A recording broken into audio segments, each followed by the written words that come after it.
O Brasil já tem uma tradição, desde a fundação da ONU, de inaugurar como o primeiro país membro a discursar. Isso se deve ao esforço e trabalho de diplomatas como Oswaldo Aranha e outros brasileiros que contribuíram para a fundação da Organização das Nações Unidas.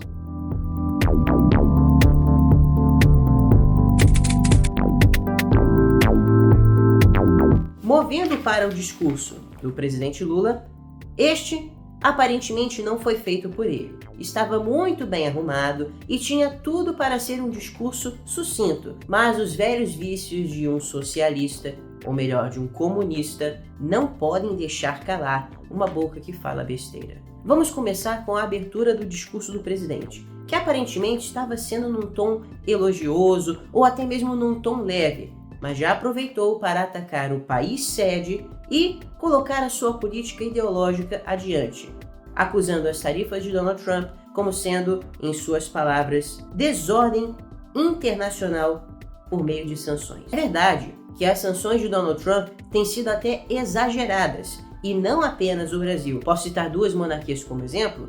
O Reino Unido e o Japão classificaram as tarifas de Trump como medidas que necessitam de conversa por serem prejudiciais. E isso é verdade. O problema é que o presidente Lula esquece de falar que o motivo das tarifas altíssimas sobre o Brasil se deve ao fato da falta de vontade do governo brasileiro de conversar e de, por meios diplomáticos, resolver este problema.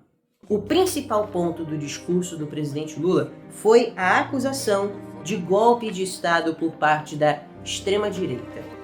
Ele, inclusive, ressaltou que é a primeira vez nos 525 anos de história do Brasil que um presidente, no caso, um chefe do próprio país, um chefe de governo, um chefe de Estado, é preso pelo crime de golpe de Estado, de abolição violenta do Estado Democrático de Direito. Interessante que isso só foi tomado nessas vias por parte da República ou por parte do Brasil como um todo agora, mas isso não leva em consideração a primeira vez que um golpe de Estado aconteceu no Brasil independente, que foi o golpe da República, chamado também de proclamação. Um golpe arbitrário que aconteceu sem consentimento de qualquer um e que, se até mesmo seguir a narrativa da esquerda de que o que aconteceu no 8 de janeiro foi um golpe, foi algo muito mais elaborado e algo que não contou com o apoio de nenhum aspecto político. Enquanto que, segundo a esquerda, o golpe do 8 de janeiro contou com o apoio da direita, o golpe do 15 de novembro de 1889 não contou com o apoio de nenhuma parte popular, nenhum dos lados. Tudo aconteceu por meio de um golpe militar. Um pequeno grupo de insatisfeitos com a abolição, com a administração imperial e outros pequenos motivos, e de perpetuar a oligarquia escravocrata no Brasil, decidiram por derrubar a monarquia e utilizaram de mentiras para o fazer. Inclusive convenceram o herói de guerra do Paraguai, o Marechal Deodoro da Fonseca, o primeiro e verdadeiro traidor da pátria, a depor Dom Pedro II, embora inicialmente quisesse depor apenas o primeiro-ministro, o nosso presidente do Conselho de Ministros, o que já era um golpe em si.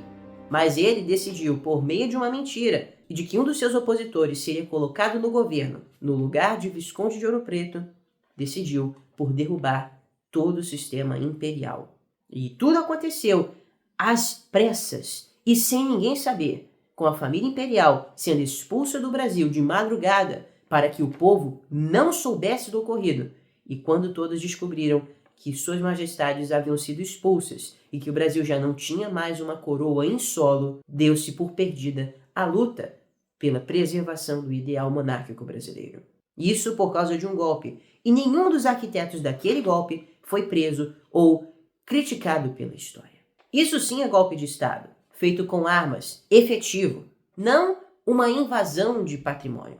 A invasão e destruição de patrimônio público deve sim ser criminalizada e tratada como um crime, mas dentro de sua prerrogativa. Não deve ser algo exagerado. A punição para os baderneiros do 8 de janeiro deve estar dentro da legalidade, dentro da justiça que envolve o crime de destruição de patrimônio público, e não de golpe de Estado. O presidente, inclusive, fala que a necessidade de pacificação não deve envolver impunidade.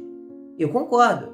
No entanto, deve-se lembrar que o Brasil passou por 2 grandes processos de anistia geral que envolveram crimes muito maiores do que os crimes dos baderneiros do 8 de janeiro. Podemos citar, por exemplo, a anistia geral concedida por Dom Pedro I depois da independência e até mesmo durante o processo de independência a portugueses que recusaram-se a reconhecer a soberania brasileira e que inclusive mataram brasileiros e guerrearam contra Dom Pedro I. Estes foram anistiados com a justificativa de pacificação e foi algo que realmente se tornou viável e efetivo. O país foi pacificado depois dessa anistia. Este sim era um motivo muito mais forte para a criminalização e para a punição do que uma invasão e depredação de prédios públicos, que, a propósito, é muito bem praticada pela esquerda há muitos anos, com o MST, por exemplo, invadindo o Congresso Nacional depois da deposição da presidente Dilma Rousseff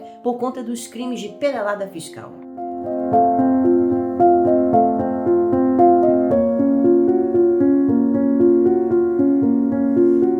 A maior parte do discurso do presidente Lula foi, de certa forma, bem planejada. No entanto, como eu já disse, os vícios de um comunista não o deixam ficar calado. Ele aproveitou também para falar numa suposta redução de queimadas na Amazônia, o que, na verdade, é o oposto. Segundo dados do IBAMA, as queimadas na Amazônia registraram um recorde em 2024, comparado a todos os índices desde 1985. O presidente Lula fez algo que a esquerda vai odiar. Ele reconheceu o Hamas como uma organização terrorista, como de fato o Hamas é. Os atentados terroristas perpetrados pelo Hamas são indefensáveis sob qualquer ângulo.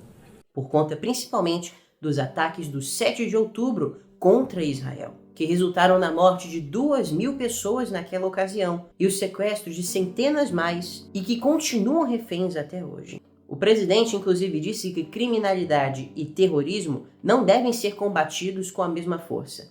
Eu discordo e a justiça também, visto que, principalmente no Brasil, a criminalidade se tornou terrorista. Principalmente no Rio de Janeiro, essa realidade pode ser muito bem observada. As pessoas têm medo de sair de casa ou de passar por um bairro ou outro, ou até mesmo por uma rodovia, porque aquele é um território de uma facção, aquele é território de outra, classificando todo esse problema como estado paralelo. Essa é a realidade dos cariocas. Estados paralelos funcionam plenamente, permitindo o alastramento de drogas, organização criminosa, assassinatos, furtos, roubos e etc.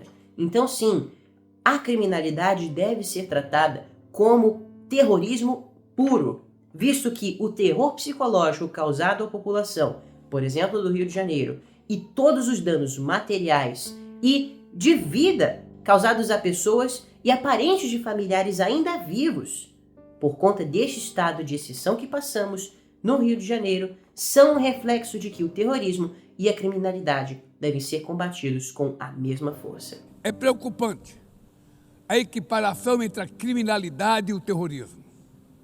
A forma mais eficaz de combater o tráfico de drogas é a cooperação para reprimir a lavagem de dinheiro e limitar o comércio de armas. Embora o discurso do presidente tenha, na sua maior parte, parecido polido, terminou exatamente como começou, num tom de provocação. A ONU deve ser um local no qual todas as nações são igualmente tratadas e todas elas têm a mesma consideração mutuamente. O problema é que o velho discurso de nós contra eles do presidente Lula evidencia a mentalidade da esquerda, principalmente brasileira, de que é impossível viver em paz, quando há pessoas que querem acabar completamente com a decência política em prol de uma moral política, decretando que o Sul global merece ser respeitado. Mas isso é uma ideia errônea que cria, pelo contrário, animosidade entre os países e diminui ainda mais o prestígio dos países do Sul global, como se eles fossem dependentes de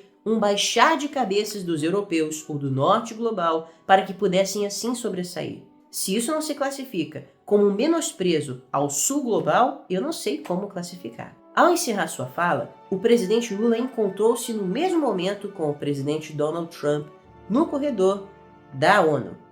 E aconteceu algo interessante. um encontro que envolveu até mesmo um abraço entre os dois, e que aproveitou o momento para falar rapidamente com ele, abraçá-lo, e inclusive até disse que gostou do presidente e que vai conversar com ele porque só conversa com pessoas que gosta. O que eu posso dizer é que o diálogo deve sempre ser o principal objetivo a ser buscado. Neste caso, o presidente Trump fez algo que o presidente Lula já deveria ter feito há muito tempo: baixar a guarda e abrir-se para o diálogo.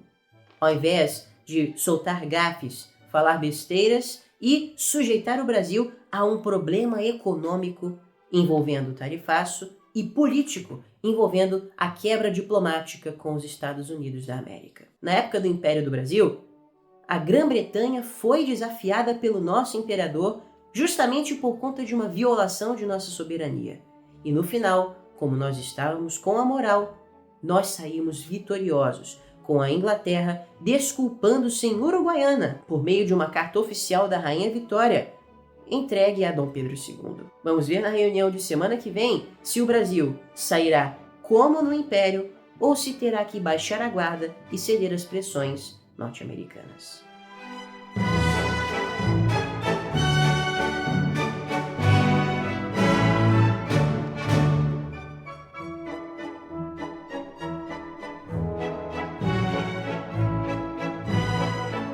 Se gostaram deste formato de vídeo, coloquem nos comentários e digam quais podem ser os próximos temas comentados. Não esqueçam de se inscrever no canal, apertar no gostei e ativar o sininho das notificações para não perder os nossos próximos conteúdos. E muito obrigado a todos. Viva Dom Bertrand, viva o Brasil!